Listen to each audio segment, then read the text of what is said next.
सिद्धासन्तु मनोरथः भक्ति ज्ञान दयाय अयमारम्भ शुभाय भवति।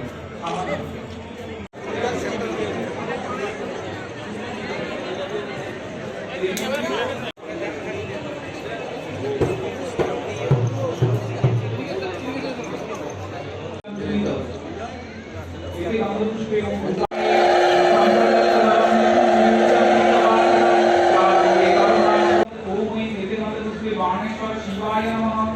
ओम ऐक्यनाथ ब्राह्मणेभ्यो नमः।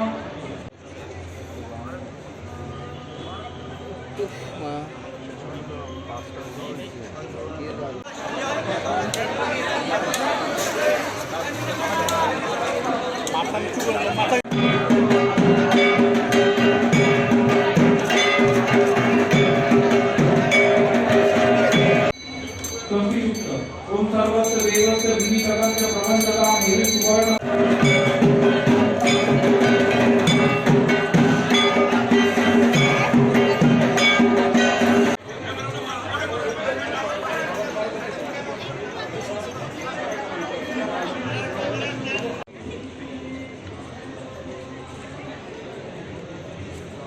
आधार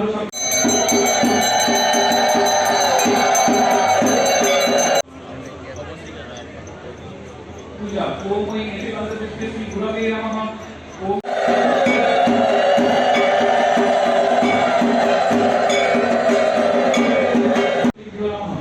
कुआरी है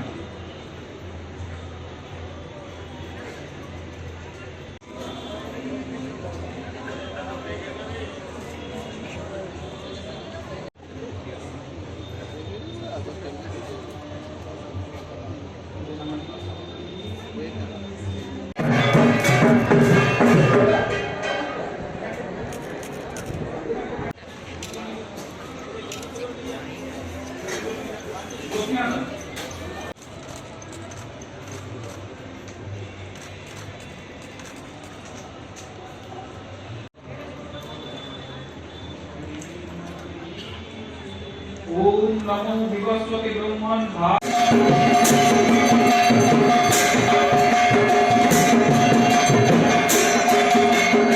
स्वागतम सुस्वागतम ते ऐं ह्रीं श्रीं हूं भगवद्गीता महापूजा कर्माणि भूतोत्पादि पूजा कर्मणि ओम पूर्णाहं भवन्तु भवन्तु ओम पूर्णाहं ओम पूर्णाहं ओम पूर्णाहं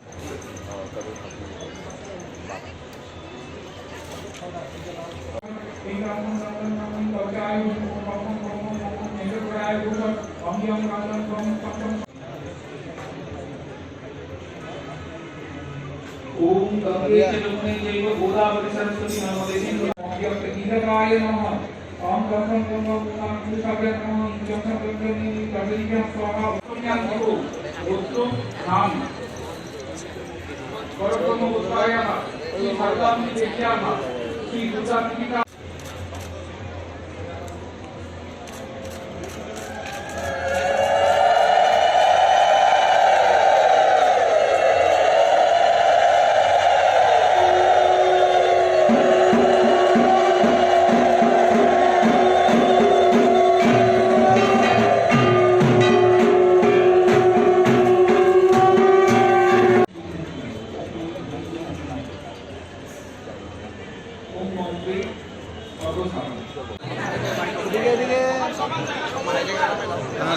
आप एंड डाउन कर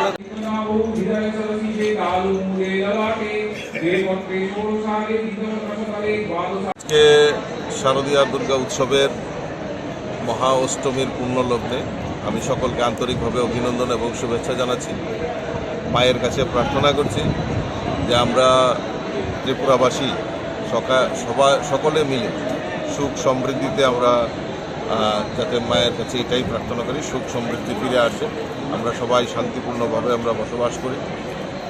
এটাই মায়ের কাছে বিশেষ করে প্রার্থনা রাখছি। এবং আমাদের সরকার ইতিমধ্যে বিভিন্ন প্রকল্পের মাধ্যমে এই রাজ্যের উন্নয়নের জন্য কাজ করছে। সরকার এবং সংগঠন একসাথে মিলে সবাই মিলে কাজ করছে। তো আমাদের যে সংকল্প এক ত্রিপুরা শ্রেষ্ঠ ত্রিপুরা, এই এক ত্রিপুরা শ্রেষ্ঠ ত্রিপুরা করার লক্ষ্যে আমরা সবাই মিলিতভাবে জাতি জনজাতি সকল অংশের মানুষ একসঙ্গে আমরা সবাই মিলে কাজ করব। আমি আবারও আপনাদের মাধ্যমে সমস্ত রাজ্যবাসীকে শারদীয়ার এই শুভ অষ্টমী তিথিতে অনেক অনেক শুভেচ্ছা এবং অভিনন্দন জানাই।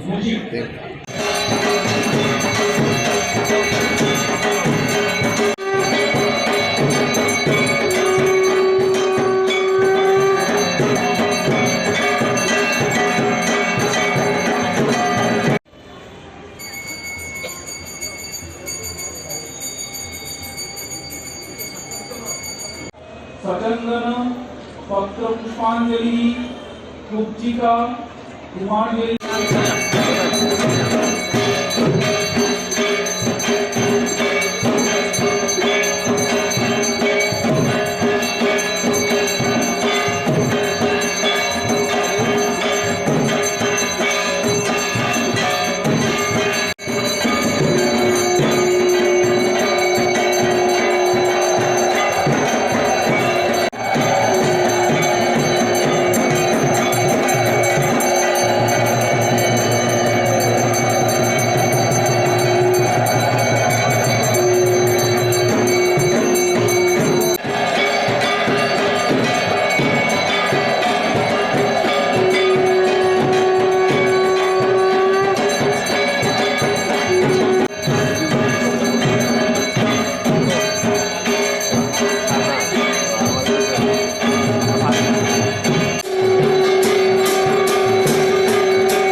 पुष्पांजलि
कुब्जिका कुमार देवी तर्पयामि स्वाहा।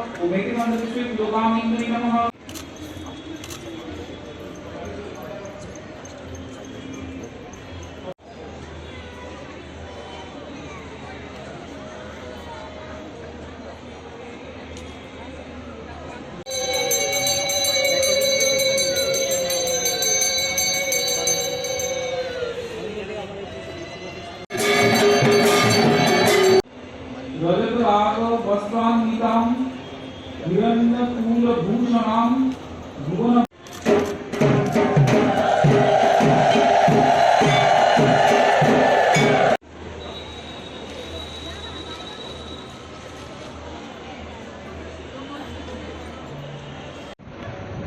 অ্যাকচুয়ালি আমাদের অদ্বৈত বেদান্তের ওম নমামি ফুলকামি সিদ্ধান্ত হচ্ছে ব্রহ্ম সত্য জগৎ মিথ্যা। সেটা যখন তখনকার দিনে সাধারণ লোক বুঝতে পারল না, তখন পুরাণ শাস্ত্র তন্ত্র লিখে তন্ত্রশাস্ত্রে নারীদের প্রাধান্য আছে। নারীকে, স্ত্রীকে দেবতার দেবীর পূজা করে। সেই নারীর বিভিন্ন রূপ কালী, দুর্গা, সরস্বতী। তারপর এই যখন এই দুর্গা পূজার আবির্ভাব এইভাবে এসেছে এবং দুর্গা নারীর প্রতিমূর্তি মা। সাধারণত আমরা জানি উনি হচ্ছে বিপদকারিণী, কারণ সর্বমিলিত দেবতাদের শক্তির দ্বারা দুর্গার আবির্ভাব হয়েছে এবং উনি মহিষাসুরকে বধ করেছিলেন। দুর্গতি নাসিনী এভাবে নাম এসেছে। সমস্ত দেবতাদের শক্তি দিয়ে এই দেবী পুজো দুর্গার আবির্ভাব, এটা একটা বিরাট ইঙ্গিত এবং সেই জন্য এত বেশি শক্তিশালী। সবাই দুর্গা দেবীকে আমরা পূজা করে থাকি। এরপরে আসে কুমারী পুজো। কুমারী পুজো অ্যাকচুয়ালি নারীদের বীজা অবস্থা কি কুমারী এবং সৃষ্টি, স্থিতি, প্রলয়, এই যে তিনটে প্রকৃতির রূপ নারীর মধ্যে আছে, সেই দুর্গা দেবীর মধ্যে আছে। তারপর এই কুমারী যখন বর্ণনা আছে কোলাসুর নামক অসুরকে বধ করার জন্য কুমারীর আবির্ভাব হয়েছিল। নারী মানুষকে করে দুর্গায় নারী রূপে এসে কুমারী সেরেছিল এবং বধ করেছিল। এবং কুমারীর আর একটা মাহাত্ম্য হচ্ছে সমস্ত বীজাবস্থায়, প্রকৃতির বীজাবস্থা, নারী যদি বীজাবস্থা হয় কুমারীর, আমাদের যে প্রকৃতি সৃষ্টি, স্থিতি, প্রলয়, তার বীজাবস্থা হচ্ছে এই কুমারী এবং তাকে পুজো করা হয় প্রকৃতির পূজা হিসাবে। এবং সমস্ত জগৎ নারীর মধ্যে আছে, সৃষ্টি, স্থিতি, প্রলয়। এটা আমার শাস্ত্রের কথা।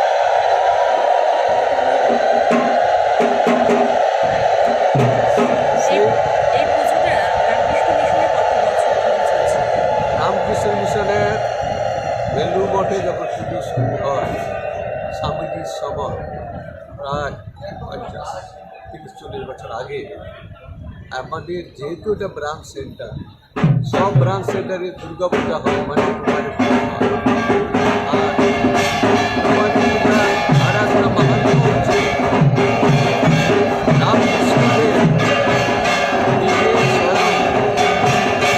সারদা মাঝি পূজা করেছিলেন। এখানে মায়ের কাছে কি প্রার্থনা করা হয়? আজকের দিনে মায়ের কাছে কি প্রার্থনা করা হয়?